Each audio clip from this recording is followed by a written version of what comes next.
एक घने जंगल के किनारे एक बड़ा सा नदी था। उस नदी के किनारे एक ऊंचे पेड़ पर एक चतुर बंदर रहता था।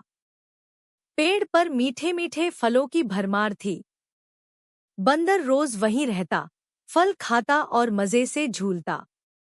एक दिन उस नदी में एक मगरमच्छ आया। वह बहुत थका हुआ और भूखा था। बंदर ने देखा और दयालु होकर उसे आवाज दी, अरे भाई, क्या तुम भूखे हो? लो, ये मीठे फल खा लो। मगरमच्छ ने फल खाए और बहुत खुश हुआ। उसने बंदर को धन्यवाद दिया। धीरे धीरे मगरमच्छ और बंदर में गहरी दोस्ती हो गई। मगरमच्छ रोज आता और दोनों बातें करते, हंसते खेलते और फल खाते। एक दिन मगरमच्छ अपनी पत्नी के पास गया और उसे बताया कि बंदर बहुत अच्छा दोस्त है और उसके दिए फल बहुत स्वादिष्ट हैं। मगरमच्छ की पत्नी लालची थी। उसने कहा, अगर वो फल इतने मीठे हैं तो जरूर उस बंदर का दिल भी मीठा होगा।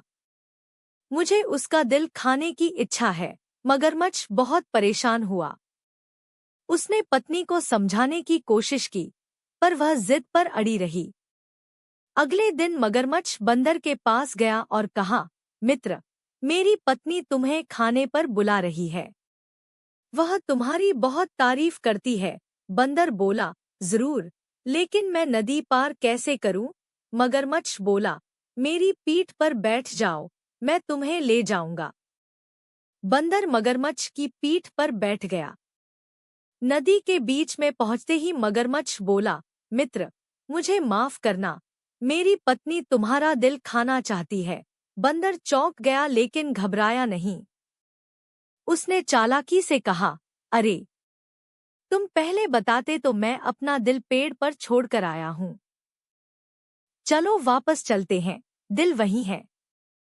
मगरमच्छ मूर्ख था, वह तुरंत वापस मुड़ गया। जैसे ही किनारे पहुंचा, बंदर फुर्ती से पेड़ पर चढ़ गया और हंसकर बोला, मूर्ख मगरमच्छ, क्या कोई दिल बाहर निकाल कर रखता है? मगरमच्छ शर्मिंदा होकर वहां से चला गया। सीख: बुद्धिमान व्यक्ति अपनी समझदारी से किसी भी मुश्किल परिस्थिति से निकल सकता है।